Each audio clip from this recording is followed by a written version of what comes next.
যাদের বয়স অলমোস্ট ৩৪-৩৫ আমরা ২০০৮-এও এটলিস্ট মানুষ ভোট দিতে পেরেছিল। ভোটের ফলাফল পাল্টে দেওয়া হয়েছিল। এটা ভিন্ন বিষয়। হুম। ২০১৪, ২০১৮, ২০২৪ যাদের বয়স অলমোস্ট ৩৪ থেকে ৪০ এর কাছাকাছি, তারা জীবনে কোনোদিন তাদের ভোটাধিকার প্রয়োগ করতে পারেনি। ইনহেরিটেন্স এর ভাব আছে বাংলাদেশে। যে, যে কে কার আত্মীয়, হ্যাঁ? সেটাও কিন্তু নির্ভর করবে যে নারী নেতৃত্বের কে আসবে। আমরা কখনো দেখিনি যে নারীদের উপরে হামলা, যেটা এবার বিএনপি একেবারে সিন্ডিকেটেড ওয়েতে নারীদের উপরে হামলা করছে। যে মেয়েরা they can come into the workforce and they can do their job provided জামাতের সাম্প্রতিক আলোচনার বিষয় যেটি হলো নারী ইস্যুতে জামাত ইসলামের অবস্থান অনেকটা আলোচনা সমালোচনায় চলে এসেছে। জামায়াতের আমিরের সাম্প্রতিক নানা মন্তব্য যেটি তিনি আল জাজিরায় ইন্টারভিউ আকারে দিয়েছেন এবং পরবর্তীতে জামাত ইসলামী বলছে তার এক্স হ্যান্ডেলটি হ্যাকড হয়েছে এবং হ্যাকড হওয়ার পরে সেখান থেকে নারীদের প্রতি বিদ্বেষ ছড়িয়ে একটি পোস্ট দেয়া হয়েছে। এটির ঘটনা প্রবাহে পরবর্তীতে নানা অভিযোগ আসছে এবং বঙ্গভবন থেকে খোদ একজনকে গ্রেপ্তারও করা হয়েছে এই অভিযোগে ডিবি করছে। আমি একটু জানতে চাই যে জামাতের নারী ইস্যুতে আমরা শুরু থেকে দেখছিলাম যে নারীদের কর্মঘণ্টা, নারীদের মাতৃত্ব, নারীদের নেতৃত্ব এবং নারীদেরকে পরবর্তীতে কর্মজীবী নারীদের ব্যাপারে যে প্রসঙ্গগুলো আলোচনায় উঠে আসছে, এই প্রসঙ্গে জামাত আসলেই অবস্থানটা কি? জি, অনেক ধন্যবাদ জুয়েল ভাই, এবং আপনার মাধ্যমে দর্শকদেরকে শুভেচ্ছা জানিয়ে শুরু করছি। আজকে বাংলাদেশে আমাদের এখানে ফেব্রুয়ারির ৩ তারিখ, বাংলাদেশে ফেব্রুয়ারির ৪ তারিখ হয়ে গিয়েছে।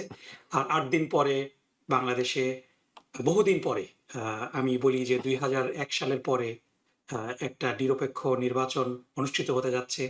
২০০১ ও ৯? ২০০৯ এর নির্বাচন ছিল একটা সামরিক ওকে, ঠিক আছে। সরকারের হ্যাঁ, অধীনে। এই প্রসঙ্গে আমরা না গিয়ে এই জি। ওই নির্বাচনকে ওই নির্বাচনকে আলোচনায় আনার আমি ওকে। কোনো গুরুত্ব মনে করি না। হুম। সুতরাং আপনি যদি চিন্তা করেন যে যাদের বয়স অলমোস্ট ৩৪-৩৫, আমরা ২০০৮-এও এটলিস্ট মানুষ ভোট দিতে পেরেছিল। ভোটের ফলাফল পাল্টে দেওয়া হয়েছিল। এটা ভিন্ন বিষয়।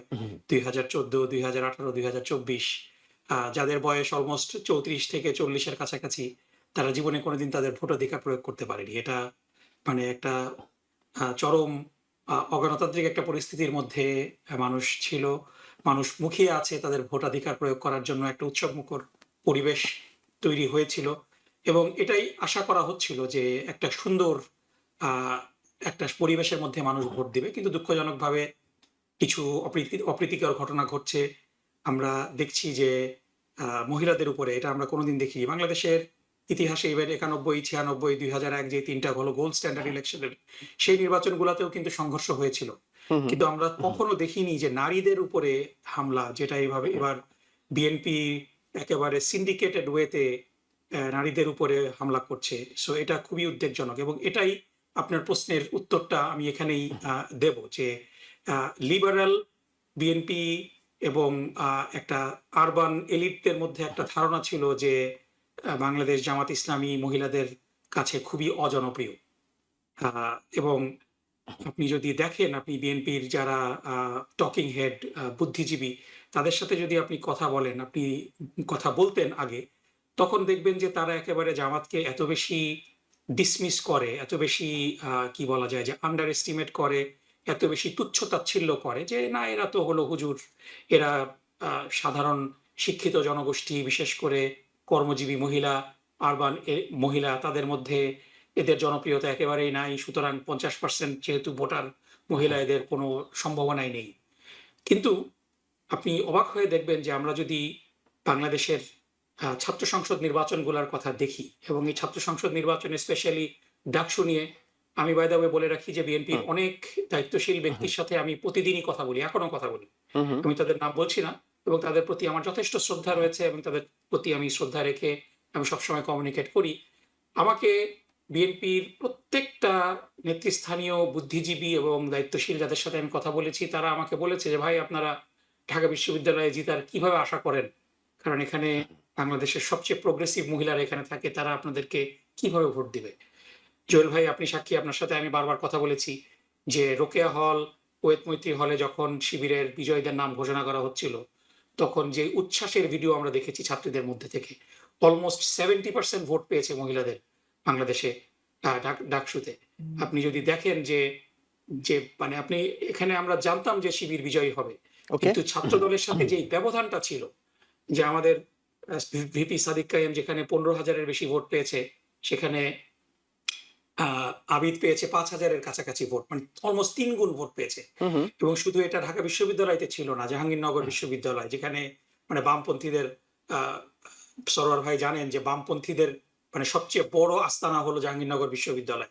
সেইখানে ছাত্রদল মানে বিলীন হয়ে গিয়েছে, মানে তারা কোনো প্রতিদ্বন্দ্বিতায় আসতে পারেনি, স্বতন্ত্র প্রার্থীদের সাথে শিবিরের প্রতিদ্বন্দ্বিতা হয়েছে। একই ঘটনা ঘটেছে চট্টগ্রামে চাকসু ইউনিভার্সিটিতে, আপনার জি, বিশ্ববিদ্যালয়ে। একেবারে পরে 5টি বিশ্ববিদ্যালয়ে এটি ঘটেছে। তো জি। হ্যাঁ, তারপরে এবং মানে বলা হচ্ছিল, ন্যারেটিভ দেওয়া হচ্ছিল এরকম যে যেহেতু তারেক রহমান দেশে এসেছে, এখন আর এরকম হবে না। কিন্তু আমরা দেখেছি, এবং জগন্নাথ বিশ্ববিদ্যালয়ে তারেক রহমান সাহেব নিজে ইন্টারেস্টেড হয়ে অনেক বিদ্রোহী প্রার্থীদেরকে তিনি ডেকে নিয়ে বসিয়ে দিয়েছেন, এবং এটা অনেকে সাংবাদিক সম্মেলন করে বলেও ফেলেছে মুখ ফসকে। সেইখানেও আমরা দেখেছি যে ছাত্রদল নিক্কারজনকভাবে হেরেছে। সো এই যে বিষয়গুলা, যে নারীদের মধ্যে জামাতের যে জনপ্রিয়তা, এবং আপনি যদি দেখেন যে নির্বাচনের মাঠে যেই পরিমাণ নারী ক্যানভাসার জামাতের পক্ষ থেকে মাঠে সক্রিয়, এবং সাধারণ মহিলাদের মধ্যে জামাতের ব্যাপারে মহিলাদের মধ্যে যেই পরিমাণ আবেগ, এবং এটা শুধুমাত্র ধর্মীয় না, আপনি দেখবেন যে হিন্দু মহিলারা, সেকুলার মহিলারা, যারা আমি সেদিন টিকটকে ঢুকে অবাক হয়ে গিয়েছি যে একেবারে ওয়েস্টার্ন ড্রেস পরা মহিলারা, স্কার্ট পরা মহিলারা, প্যান্ট শার্ট পরা মহিলারা, তারা দাড়িপাল্লার গান নিয়ে টিকটক করছে। So there is something amazing going on. এবং বিএনপির যে ওই ন্যারেটিভ এবং বিশ্বাস নিয়ে তারা বসেছিল, কোনো কাজকর্ম করেনি, যে মহিলারা তো অটোমেটিক্যালি ধানের শীষে ভোট দেওয়া ছাড়া উপায় নেই, এটা যে মাঠে মারা গিয়েছে, এই কারণে না, ডক্টর নাকিবুর রহমান, হতাশার আপনি তো মধ্যে থেকে একেবারে বিএনপি ইতিবাচক জামাতের বিষয়গুলো বিরুদ্ধে বলছেন। আপনি প্রচারণা ছড়াচ্ছে। জি, আপনি একেবারে ইতিবাচক বিষয়গুলো বলছেন, কিন্তু আমরা জানতে চাচ্ছি আল জাজিরা যে ইন্টারভিউটি জামাত আমির দিয়েছেন, তিনি ধর্মে যা আছে সেটি তিনি বলেছেন। যদিও কোরআনে এখন পর্যন্ত নারী নেতৃত্ব হারাম এ ধরনের কোনো বিষয় নেই একেবারে কোরআন শরীফে। পরবর্তীতে হাদিস কিংবা ফিকাতে আলেমরা এই বিষয়টি নিয়ে একমত হয়েছেন, কিন্তু তার যে এক স্যান্ডেল হ্যাক্ট হওয়া এবং পরবর্তীতে কেন নারী ইস্যুতে জামাতকে টার্গেট করা হচ্ছে, আমার প্রশ্নটি আসলে ঠিক এইখানে যে যে আমি এটি কি আমি যদি জনপ্রিয়তা ঈর্ষান্বিত হওয়া, নাকি আপনার কাছে মনে হচ্ছে যে আসলে জামাতকে এইটা দিয়ে আক্রমণ করাটা সহজ? না, এটা দিয়ে আক্রমণ করাটা কঠিন, যেহেতু বিএনপি ওকে। মহিলাদের মধ্যে জনপ্রিয়তা হারাচ্ছে। হুম, হুম। এ কারণে এটা হলো তাদের ডেসপারেট মুভ, মানে ওই ডুবন্ত মানুষ খড়কুটা ধরে যেরকম বাঁচতে চেষ্টা করে। এখন আমিরে জামাতের ডক্টর শফিকুর রহমানের আপনি এক্সেন্ডেলের কথা পরে আসছি, আল জি। জাজিরাতে যে বক্তব্য, এই বক্তব্য আপনার অপছন্দ হতে পারে, আপনি হুম, দ্বিমত পোষণ করতে পারেন, that's fine, but it is what it is. বাংলাদেশে কোনো নারী জামাত ইসলামের আমির হওয়ার জন্য কিন্তু মুখিয়ে বসে নেই। হুম, হুম। বাংলাদেশের নারীরা চায় নিরাপত্তা, বাংলাদেশের নারীরা চায় সম্মান, বাংলাদেশের নারীরা চায় সুযোগ। এবং আমি ব্যর্থহীন কণ্ঠে বলতে চাই যে সরোয়ার ভাই এখানে আছেন, যদিও এটা হাস্যকর মনে হবে কথাটা উইথ হিউমার, যে বাংলাদেশে জামাত ইসলামীতে যত বেশি কর্মজীবী মহিলা আছে, সেই পরিমাণ কর্মজীবী পুরুষ যদি বিএনপিতে থাকতো, তাহলে বাংলাদেশে চাঁদাবাজির সমস্যা সমাধান হয়ে যেত। সো নারীদের এবং প্রতি এবং জামাতের অনেকেই যে বলছেন, অনেকেই। আস্থা, জি। সেটা আনইকুইভোক্যাল। সো জামাতের যেই অবস্থানটা, জামাতের দলীয় প্রধান একজন নারী হতে পারবে না, এটা মানে ইটস নট ইউনিক পজিশন জামাতের। পৃথিবীর সমস্ত ধর্মই, যারা ধর্ম পালন করে, আপনি যদি ক্যাথলিসিজমের কথা বলেন, আপনি কিন্তু বাংলাদেশের কাউকে কোশ্চেন করতে দেখবেন না যে পোপ কেন মহিলা হতে পারবে না। Hmm, so hmm. These are religious view, এটা নিয়ে রিলিজিয়াস স্কলাররা বিতর্ক করবে। রাইট। রাজনীতির মধ্যে তো এটা আনার কোনো সুযোগ নেই। আর তারপরে যদি আপনি সেটা করতেও চান, বিএনপি হুম, তো কাচের ঘরে বসে ডিল চুটছে। হুম। বিএনপির প্রধান কি কোনো নারী কিংবা পুরুষ সাধারণ হতে পারবে জিয়া কিংবা জিয়া ফ্যামিলির বাইরে? পরিবারের বাইরের, তো জিয়া এই জন্য পরিবারের বাইরের, শেখ এই বিষয় নিয়ে পরিবারের অন্য বাইরের কেউ কেউ কথা আওয়ামী বলতে লীগের পারে। প্রধান, জিয়া পরিবারের বিএনপির বাইরের এই কেউ বিষয় নিয়ে বিএনপি কথা প্রধান হতে বলার তো পারবেন কোনো কিনা? নৈতিক অধিকার নেই। আর তারপরে এক্স হ্যান্ডেলের যে বিষয়টা, আপনি মানে কোনো সাধারণ যে কোনো মানুষের যদি মিনিমাম বুদ্ধি থাকে, তাহলে পরে he or she would conclude যে নির্বাচনের 10 দিন আগে একটা মেজর পার্টি, যে যারা কন্টেন্ডার ক্ষমতায় আসার জন্য, তারা এই মুহূর্তে মহিলাদের ব্যাপারে এই ধরনের জঘন্য ভাষা ব্যবহার করবে না। এটা হলো একেবারেই বিএনপির রাজনৈতিক দন্যতা। এবং আমি যেটা বলছিলাম টক শো শুরু হওয়ার আগে, এটা হলো আমাদের পার্শ্ববর্তী দেশ ভারত সরকারের একটা অংশ, এবং বিএনপির জাতীয়তাবাদী ছাত্রী দল যেটা আছে, ওয়াহিদুজ্জামান, ইমতিয়াজ মির্জার নেতৃত্বে, তাদের কনসলিডেটেড একটা এফোর্ট। এবং এটা মাঠে মারা গিয়েছে এবং এর কারণে বিএনপির জনপ্রিয়তা আরো কমবে। জি, অনেক ধন্যবাদ আপনাকে। আমরা একটু প্রফেসর ডক্টর মোস্তফা সরোয়ার আপনার কাছে শুনতে চাই। সেটি হলো যে জামায়াতের আমির তার দলীয় অবস্থানটি বলেছেন। তার দলের প্রধান একজন নারী হতে পারবেন না। এবং জামাতের পক্ষ থেকে এই বক্তব্যটা অনেকেই বলছেন পরবর্তীতে যে জিয়া পরিবারের বাইরে গিয়ে কেউ কি বিএনপির প্রধান হতে পারবে? শেখ পরিবারের বাইরে গিয়ে এখন পর্যন্ত কি আওয়ামী লীগের প্রধান হওয়া সম্ভব সামনের দিনগুলোতে? যদি একটা দল তাদের নিজস্ব পরিস্থিতি নিয়ে থাকে, সেইখানে অনেকেই এত আপত্তি করছে কেন? আপনার কাছে কি মনে হয় যে নারী ইস্যুটিকে দিয়ে কেন জামাতকে ঘায়াল করার জন্য নির্বাচনের 10 দিন আগে এতটা তৎপরতা চলছে?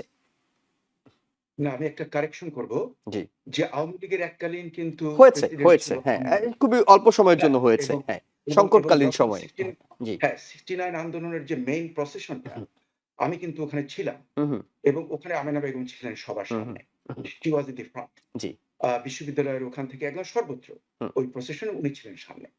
কাজেই ওটা সবার ক্ষেত্রে প্রযোজ্য নয়। ওকে। কিন্তু তবুও হুম, আমি বলব আমি নকিবের সঙ্গে আমি কিছুটা একমত হুম, হুম, যে, যে একটা ইনহেরিটেন্স এর ভাব আছে বাংলাদেশে। যে, যে কে কার আত্মীয়, হ্যাঁ? সেটাও কিন্তু নির্ভর করবে যে নারী নেতৃত্বের কে আসবে। অবশ্য Amena Begum is an exception. আরো একটা ব্যাপার যে ফাতেমা জিন্নাহ যখন উনি দাঁড়িয়েছিলেন, তখন কিন্তু জিন্নাহ নেই। Jinnah was out of the scene. তখন অলরেডি মুসলিম লীগ কয়েক ভাগে ভাগ হয়ে গেছে। তারপরেও কিন্তু ফাতেমা জিন্নাহ কম্বাইন্ড ইসে হুম, দাঁড়িয়েছিলেন। এটাও একটা পাকিস্তানের হুম, এক্সাম্পল আমি নিয়ে আসলাম। আচ্ছা, যেহেতু আমরা একসময় একত্রে ছিলাম। হুম, হুম, আমি জামাত আমিরের হুম, বক্তব্যটা পড়েছি। আ উনি যেটা বলেছেন, হ্যাঁ? আ আমি তার সঙ্গে পুরোপুরি একমত নই। এবং আজকে যে নকি হুম, এখানে আছে, আমি ওকে দারুণ পছন্দ করি। আমি ওকে ছেলেই বলি, হ্যাঁ? ও আমাদের এখানে ছাত্র। আমার সরাসরি ছাত্র না। কিন্তু আমি যেহেতু তখন হুম, ইউনিভার্সিটি অফ নিউ অরলিন্স এর আমি প্রফেসর। ও এখানে পিএইচডি করছে।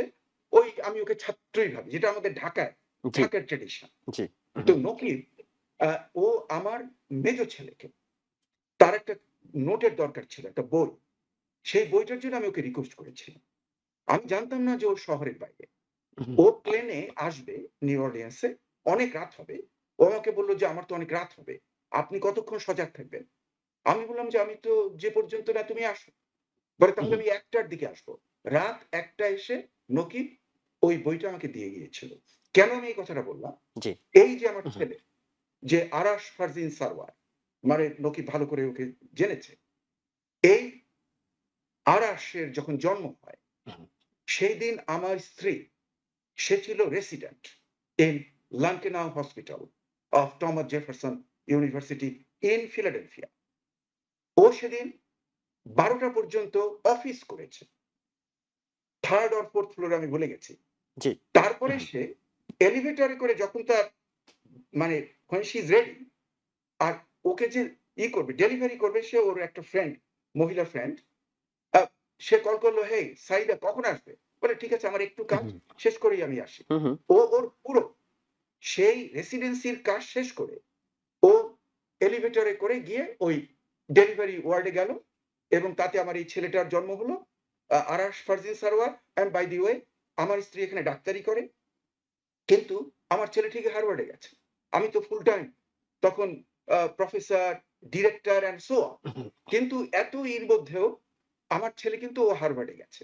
হুম, এবং আরো মজা, গতকাল ওর মেয়ে হয়েছে। নকিব খবরটা তোমাকে ওকে, দিলাম। জি, হ্যাঁ, অভিনন্দন আপনাদেরকে। হ্যাঁ, হ্যাঁ, ওর এই হ্যাঁ, ১ম বাচ্চা হয়েছে। জি, তাহলে এবং ওখানেও মজার জিনিস, ওর স্ত্রী সে হলো ফুল টাইম একটা হেজ ফান্ডের। She is a partner and okay, executive vice president okay, in Watson. Hmm, এবং ও কিন্তু গত ২ দিন আগে ও কাজ করছিল। ফুল টাইম কাজ করছিল। কাজেই আমি এই ক্ষেত্রে হুম, অতি বিনয়ের সঙ্গে জামাত আমির যাকে আমি খুব শ্রদ্ধা করি, আ এককালীন উনার যে চিন্তাধারার সঙ্গে আমার এককালীন চিন্তাধারার অনেক মিল আছে। ও হাসছে। জি, তোমাদের দলের 2nd ম্যানেরও তাই। তার যে চিন্তাধারা 2nd ম্যান তার সঙ্গেও আমার চিন্তাধারার এক মিল ছিল। যাই হোক, আমি উনাকে হুম, অনেক শ্রদ্ধা করি। কিন্তু হুম, উনার এই মতামতটাকে আমি সমর্থন করি না। অতি বিনয় সহকারে আমি বললাম যে, "মেয়েরা they can come into the workforce and they can do their job provided